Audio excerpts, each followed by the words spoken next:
قلت لكم في الندوه الصحفيه السابقه، الرئاسه ما كتعطيني حتى شي حاجه.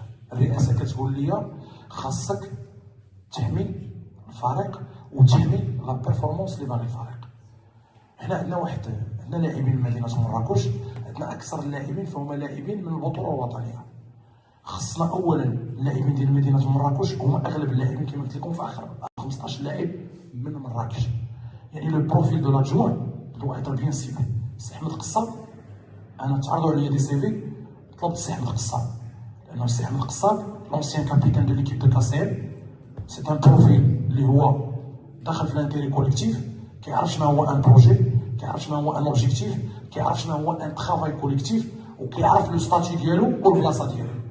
سي هشام كنا كنقلبوا على معد بدني محترف، درت البحث ديالي مع المحيط ديالي اللي هو مهني، قال لي عندك لو ميور بريباراتور فيزيك في مراكش هشام الدقوني.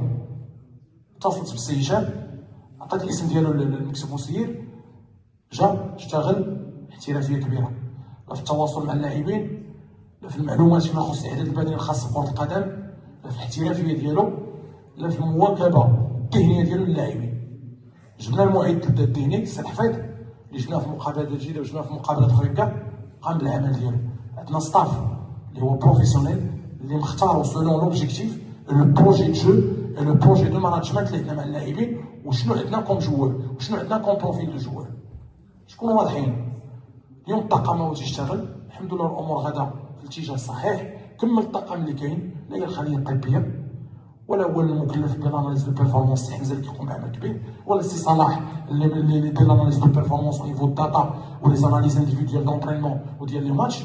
الامور غادا فيما يرضي الله مع المكتب المسير. حنا خصنا ناس يكون عندهم لغه التواصل ويكون عندهم هدف جماعي. كنقول انا هذا المنظر لاعب طاقم تقني اي واحد اللي ما عندوش ان انتيري كوليكتيف و يفا بروتيجي لا بيرفورمانس دو ليكيب لوبجيكتيف دو ليكيب ما عنده ما يدير معايا.